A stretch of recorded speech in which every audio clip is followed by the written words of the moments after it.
প্রণাম শ্রদ্ধা জানাচ্ছি। কয়েকটি ব্যক্তিগত কথা বলে শুরু করি। যেহেতু কৌশিকদা, আমরা কৌশিকদাই বলতাম, মানে আমরা যখন কলেজে পড়ি আমাদের মাস্টারমশাইরা সবসময় বলতেন যে এই কৌশিকদার মতো তোমরা হও। তারপরে কৌশিকদার সঙ্গে বেশ কয়েকবার সাক্ষাৎ হয়েছে, তার কাছে গিয়েছি, তার ভক্ত হয়েছি, তারপরে তার চলে যাওয়া, সব মিলেমিশে কিছু কিছু ব্যক্তিগত স্মৃতি আছে। কিন্তু এখনো যেটা আমরা প্রতিদিনই আমাদের যাপনে বলি যে এই ধরনের ধুরন্ধর প্রতিভা মানে আমি আমার এই জীবনে খুব কম দেখেছি। আজকেও বলছিলাম যে এত প্রতিভা অথচ এত অপচয়, আরো অনেক কিছু আমরা পেতে পারতাম। আমি খুব বেশি নাটক দেখার সুযোগ পাইনি বা পড়ার সুযোগ পাইনি। যেটুকু দেখেছি আমার মনে হয়েছে যে উনি একজন ক্ষণজন্মা পুরুষ, কিন্তু অনেক কিছু দিয়ে গেছেন। আপনারা যারা নাট্য জগতের মানুষ তারা আরো ভালো জানেন। আমি ওর লেখা পড়েছি, ওর সঙ্গে কথা বলেছি। আমার যেটুকু মনে হয় যে খুব বেশি মানুষ এরকম আসেন না, আর এখন তো আরো আসেন না। তো সেই কৌশিক রায়চৌধুরীর নামাঙ্কিত বক্তৃতায় আপনারা আমাকে যোগ্য মনে করেছেন, এর জন্য আপনাদের কাছে আমি কৃতজ্ঞ। আর আরো একটা ভালো লাগার জায়গা যে বহরমপুর শহর তো নাটকের শহর।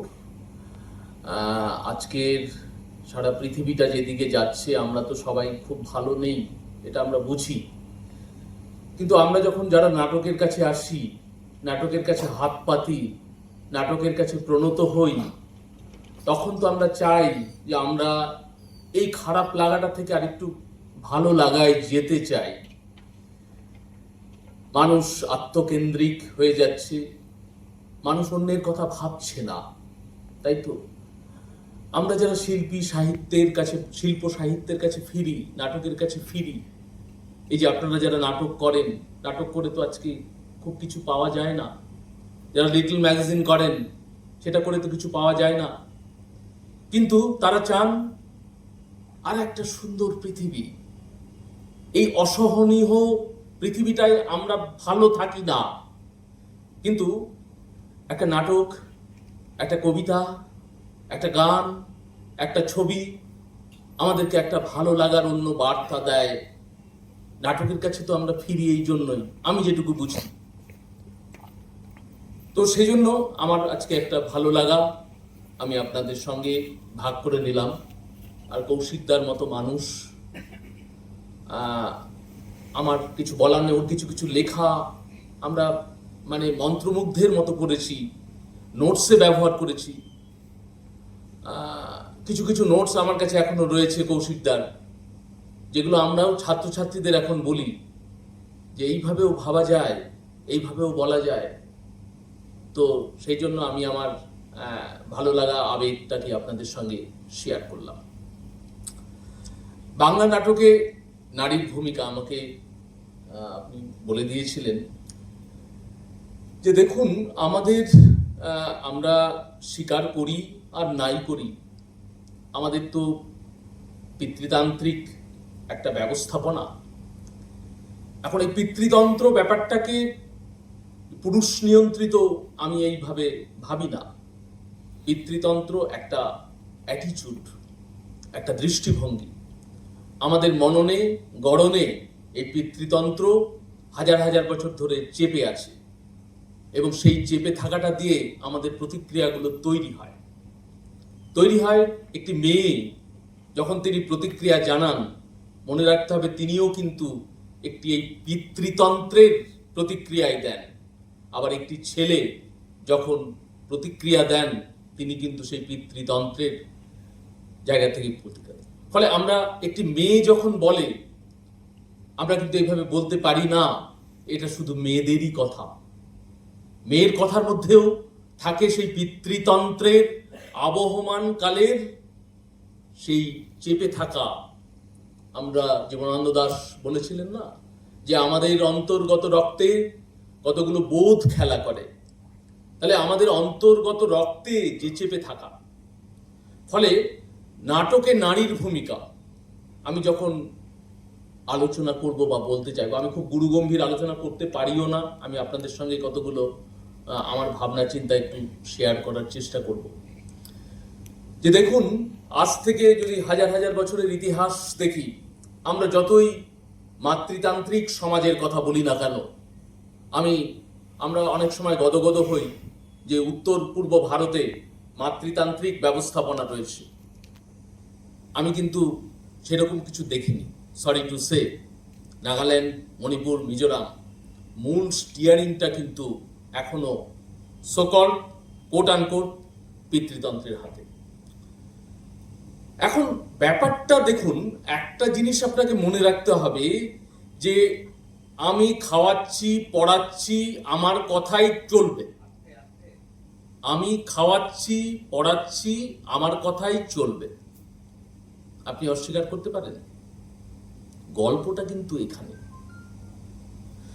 তাহলে আজকে যখন আমরা নাটকের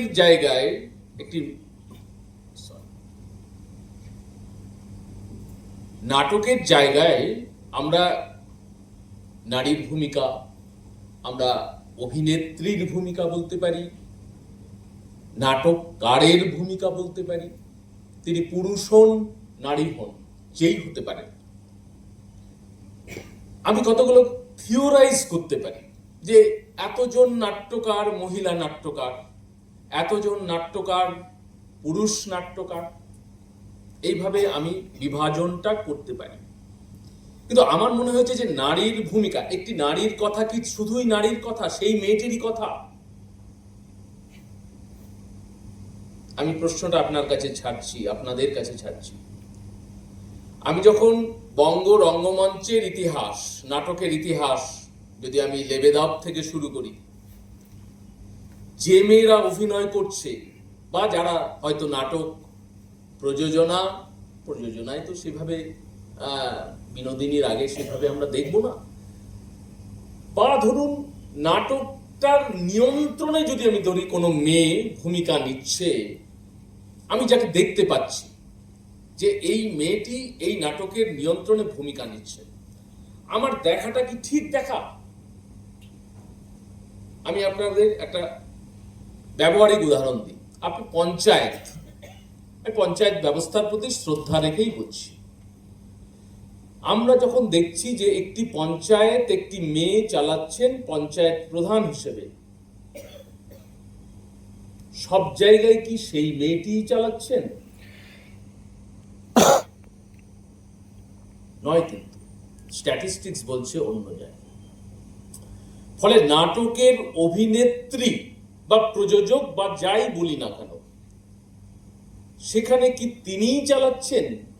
এখন আমি যদি থিওরিটিক্যালি যদি বলি যে এতজন মেয়ে নাটকের অভিনয় করেছেন, এতজন মেয়ে প্রযোজক হিসেবে এসছেন, এতজন মেয়ে পরিচালক হিসেবে এসছেন, অতএব উইমেন এম্পাওয়ারমেন্ট, এটা খুব সরল গোলা ব্যাপার। এটা দিয়ে আসল সত্য আসে না। আপনি ধরুন, হয়তো বিতর্কিত হতে পারে মন্তব্য, আপনার স্ট্যাটিস্টিক্স দিয়ে কি সব তথ্য আসে? আমি যদি স্ট্যাটিস্টিক্স দেখি যে আমাদের স্বচ্ছ ভারত মিশন, অমুক মিশন, অনেক কিছুর ঢাকঢোল পেটানো হয়, বাস্তব স্ট্যাটিস্টিক্স বলছে। আমরা কিছুদিন আগে কলেজে ন্যাক করিয়েছি, স্ট্যাটিস্টিক্স দিয়ে আমরা অনেক ম্যাথামেটিক্যাল ক্যালকুলেশন দিয়ে অনেক কিছু মিলিয়ে দিই, কিন্তু ম্যাথামেটিক্সের ভেতরেও অনেক না মেলা অঙ্ক থাকে। এই না মেলা অঙ্কগুলো আমার একটু খুঁজে দেখার ইচ্ছে হলো। এখন আমি নারীর ভূমিকা, মেয়েরা কোথায় আছে? আসলে আমরা ধরুন একটা সময় দেখে এসছি যে মেয়েদের আসলে নিজেদের কোনো পৃথিবী নেই, ভুবন নেই। কখনো তাকে বলা হচ্ছে কন্যা, কখনো ভোগ্যা, তাই না, রমণী, যে রমণ করে পুরুষের আনন্দ। আচ্ছা, চিত্রাঙ্গদা যখন বলছেন রবীন্দ্রনাথ যে পূজা করবে, আমি সেটাও চাই না, সেই নহি নহি, তুমি আমাকে যবে যোগ্য দাও। আরে তুমি যোগ্য দেওয়ার কে? তার মানে কি, গল্পটা তো এখানে আছে, একটি মেয়ে সে পুরুষের কাছ থেকে রেকগনিশন চাইছে। রবীন্দ্রনাথের চিত্রাঙ্গদার সময় আমরা দেখতে পাচ্ছি যে একটি পুরুষ যতক্ষণ না তাকে স্বীকৃতি দিচ্ছে, তাহলে পুরুষের স্বীকৃতি পেতে হবে, এটা কে বলে দিল? বলে দেখুন, খুব কৌশলে হাজার হাজার বছর ধরে আমাদের এই পিতৃতন্ত্র এই কলগুলো বানিয়ে রেখেছে। আপনার ভাবনাটাকে রবীন্দ্রনাথ নিজেও বেরোতে পারেননি, যতই আমরা বলি না কেন, বেরোতে পারেননি।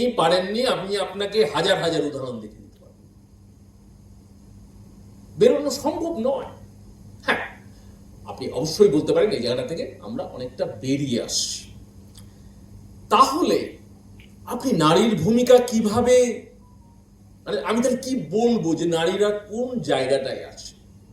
নাট্যকার হিসেবে নারী প্রায় নেই, অন্তত আমি সাউলি টাউলির এই সময়টার বাইরে, আমি যদি ধরুন 1795 মানে 18th সেঞ্চুরি একবারে শেষ থেকে যদি লেবেদাব থেকে আমার নাট্যমঞ্চ বা রঙ্গমঞ্চ বা শখের নাট্যশালা, পেশাদার নাট্যশালা, এই ইতিহাসটা যদি ধরি,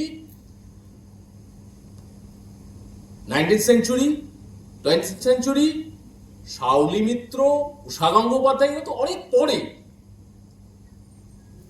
তার আগের সিনারিওটা কি? খুব একটা সুখকর নয়। দেখুন, মধুসূদন যখন শর্মিষ্ঠা, যে আমাদের মধুসূদনকে অবশ্যই এই জায়গাটা পায়োনিয়ার বলতে হবে, যে তিনি 1859 সালে যখন শর্মিষ্ঠা, তো সেখানে বেঙ্গল সাতুবাবুর দৌহিত্র শরৎচন্দ্র ঘোষ এবং বিহারীলাল চট্টোপাধ্যায় বেঙ্গল থিয়েটার শুরু হলো 1873-এ। সেখানে মধুসূদনের কাছে নাটক চাওয়া হচ্ছে। মধুসূদনের শর্তটা ছিল, মানে আমরা মধুসূদনের এই জায়গাটা আমরা অনেকেই জানি, তবু আপনাদের মনে করাচ্ছি, যে আমি নাটক আপনাদের দেব, শর্ত কি? স্ত্রী চরিত্রে মেয়েদেরকে দিয়ে অভিনয় করতে হবে। এবং শর্তটা তারা মেনে নিয়েছিল, শরৎচন্দ্র, বিহারীলাল, এবং মহিলা চরিত্র দিয়ে অভিনয় হয়েছিল। এবার একটা মজাটা হচ্ছে, নারী মুক্তির অগ্রদূত ঈশ্বরচন্দ্র বিদ্যাসাগর, কোনো সন্দেহ নেই, বাধা দিচ্ছেন ঈশ্বরচন্দ্র বিদ্যাসাগর। মহিলা অভিনেত্রীদের দিয়ে অভিনয় করানো বাধা দিচ্ছেন বা পছন্দ হচ্ছে না, বেঁকে বসেছিল। কেন? তাহলে কি ঈশ্বরচন্দ্র এত মেয়েদের কথা বললেন? 1829-এ পরে সতীদাহ বিরোধী আইন তৈরি হয়ে গেল, ঈশ্বরচন্দ্র বিদ্যাসাগর যে নারী মুক্তির অগ্রদূত, তাহলে তিনি এটা করলেন কেন? তাহলে কি ঈশ্বরচন্দ্র নারী শিক্ষার বিরোধী? কেউ বলবে না, তাকে পাগল বলা ছাড়া কেউ না। ঈশ্বরচন্দ্র আমাদের আজকে মেয়েদের যে জায়গাটায় এসছি আমরা, বিদ্যাসাগর না থাকলে অবশ্যই এই জায়গাটা আসতাম না। তাহলে ঈশ্বরচন্দ্র বিদ্যাসাগর এটা করলেন কেন? এখানে আমি যে প্রশ্নটা দিয়ে শুরু করেছিলাম, পিতৃতন্ত্র, যে সংস্কার আন্দোলন ঈশ্বরচন্দ্র, এটা হচ্ছে একটা কৌশলগত কারণে ঈশ্বরচন্দ্র বিদ্যাসাগরকে এটা করতে হচ্ছে। কেন? এই যে আমরা এটাকে বলি যে ট্র্যাক টু ডিপ্লোম্যাসি, যে একদিকে বৃহৎ শক্তি বলছে দাঁড়াও, তোমরা যুদ্ধ করো না, তিনি শান্তি করার জন্য ব্যবস্থা করছেন, আবার তিনি আবার পটাপট বোমা ফেলে দিচ্ছেন। এই যে ট্র্যাক টু, আমরা বলি ইন্টারন্যাশনাল পলিটিক্সে এখন এই ট্র্যাক টু ডিপ্লোম্যাসি চলে। তাহলে এই যে ঈশ্বরচন্দ্র বিদ্যাসাগরকে কিন্তু একটা কৌশলগত কারণে করতে হচ্ছে, তার কারণ সমাজ অ্যাকসেপ্ট করবে না। কোন সমাজ? কেন করবে অ্যাকসেপ্ট? যারা নাটকের, আপনারা জানেন যে দীপকদা বসে আছে, যে আমাদের যে লোকনাটকের ধারা, সেখানে আপনারা সবাই জানেন, তবু বলছি যে পুরুষরাই নারী চরিত্রে অভিনয় করতেন মেয়ে সেজে, তারপরে মেয়ে অভিনেতা এলো, অভিনেত্রী এলেন। এখন সমাজ এটা কিন্তু অনুমোদন করছে না। কেন? আমি নিজে, দীপকদা জানেন যে আলকাপের একটা ওয়ার্কশপে গিয়ে দেখলাম, সেখানে আমাদের একজন আলকাপ শিল্পী, তিনি বললেন, হ্যাঁ আলকাপ দেখতে আসছেন, ভদ্রলোকরা আসেন, কিন্তু গভীর রাতে বেশ মাথায় জড়িয়ে জড়িয়ে আসেন। মানে আলকাপ একটা খারাপ জিনিস। তাহলে এই যে ভদ্র সমাজ বা সকল, যে আমি সফিস্টিকেটেড যদি বলি, আমরা যাদেরকে বলি নাগরিক সমাজ, এই নাগরিক সমাজ কিন্তু পরিষ্কার। আপনাকে আমি হাজারে হাজারে উদাহরণ দিতে পারি। তারা কিন্তু সচেতন ভাবে এই অভিনেত্রী নিয়োগের বিরোধিতা করছে না। আজকে যতই তারা, আমি এই নাগরিক সমাজের হয়ে কথা বলি না কেন, কিন্তু এই নাগরিক সমাজের টেম্পারমেন্টটাকে মান্যতা দিতে হয়তো ঈশ্বরচন্দ্র বিদ্যাসাগর একরকম, তিনি মনে প্রাণে না চাইলেও তাকে এটাকে মানতে হচ্ছে, কেননা তার সংস্কার আন্দোলন বন্ধ হয়ে যাবে। ফলে তাবু অভিনেত্রীরা এলো, আমরা আটকাতে পারলাম না। কিন্তু আমি যেটা বলতে চাইছি, আটকানো, সচেতন, সংঘবদ্ধ, প্রাতিষ্ঠানিক প্রয়াস চলেছিল দীর্ঘদিন। এখন চলছে কিনা, এখন হয়তো নিশ্চয়ই সেই জায়গাটা নেই। ফলে জগত্তারিণী, গোলাপ সুন্দরী, এলোকেশী, শ্যামা সুন্দরী অভিনেত্রীরা এলেন, তারা বারাঙ্গনা, সেই নিষিদ্ধ জায়গা থেকে বেঙ্গল থিয়েটারে অভিনয় শুরু হলো। 1873, আমি একটা উদাহরণ দিই, যে এই সমাজ, আপনি পিতৃতান্ত্রিক বলুন, নাগরিক সমাজ বলুন, যাই বলুন না কেন, 1873, 22/8/1873, ভারত সংস্কারক পত্রিকা। লেখা হচ্ছে কি, আমি শুধু একটা জায়গা একটু পড়ে দিই। এ পর্যন্ত আমরা যাত্রা, নাচ, কীর্তন, ঝুমুরেই কেবল বেশ্যাদিগকে দেখিতে পাইতাম, কিন্তু বিশিষ্ট বংশীয় ভদ্রলোক দিগের সহিত বেশ্যাদিগের অভিনয় এই প্রথম দেখিলাম। ভদ্র সন্তানেরা আপনা দিগের মর্যাদা আপনারা রক্ষা করেন, ইহাই বাঞ্ছনীয়। নাগরিক সমাজ ফতোয়া দিচ্ছে। এটাকে ফতোয়া ছাড়া আপনি কি বলবেন? আপনি ভালো ভালো কথা বলে লাভ নেই। আপনি 19 শতকের, আপনি গুগল আছে, আপনি গিয়ে দেখতে পারবেন, অনেক হাজারে হাজারে পত্রপত্রিকা ভরে গেছে। যে সময়টা যখন কারিকুলাম আনা হচ্ছে, ঈশ্বরচন্দ্র বিদ্যাসাগর মহিলা স্কুল, মেয়েদেরকে স্কুলে, কিন্তু গল্পটা কি জানেন, মেয়েরা স্কুলে আসছে না। আমরা এখন মিড ডে মিলের ব্যাপার আছে না, ছাত্রছাত্রীদের আনার জন্য বিশেষ ইনসেন্টিভ দেওয়া হচ্ছে, তাও ভদ্রলোকের বাড়ির মেয়েরা স্কুলে পাঠানো হচ্ছে না। যারা তথাকথিত নিরক্ষর, তারা কিন্তু, তাদের কথা বলছি না,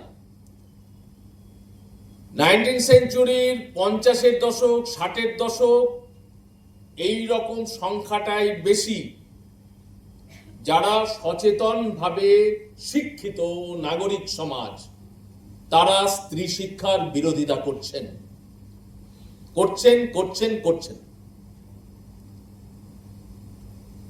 এই সময়টা আমি চাইছি যে মেয়েরা অভিনয়ে কিভাবে আসবে, আমি এক্সপেক্ট করছি।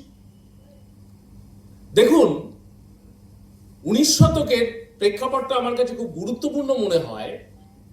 তার কারণ অভিনেত্রী বলুন, মেয়েরা শিক্ষাঙ্গনে আসা বলুন, তাদের এই সময়টাই পদচারণা হচ্ছে।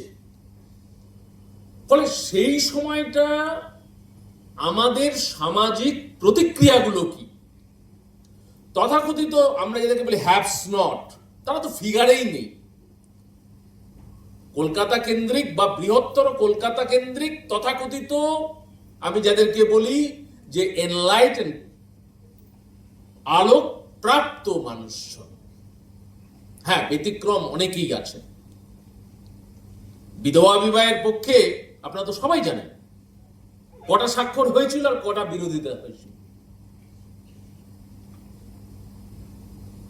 যদি আমি আজকে একটা কথা বলতে বাধ্য হচ্ছি, বিদ্যাসাগর যদি এই তথাকথিত সুশীল সমাজ, নাগরিক সমাজের সমর্থন তিনি পেতেন, বিদ্যাসাগর কিন্তু শহর ছেড়ে চলে যেতেন না। তাহলে এই বাস্তবতাটা আপনাকে মানতে হবে। কারিকুলাম তৈরি করা হচ্ছে স্কুল কলেজের, সেখানেও আমি লিমিটেড স্বাধীনতা দেব, আমি এতটুকু দেবো তোমাকে, এইটুকু জিনিস তুমি নাও, সন্তুষ্ট থাকো। কি শিখবে তুমি? তুমি শিখবে সূচিবিদ্যা। তোমাকে কারিকুলাম দেওয়া হবে সূচিবিদ্যা, সেলাই, সন্তান পালন। ভাবুন, সিলেবাসে মেয়েদের সিলেবাস আলাদা, ছেলেদের সিলেবাস আলাদা।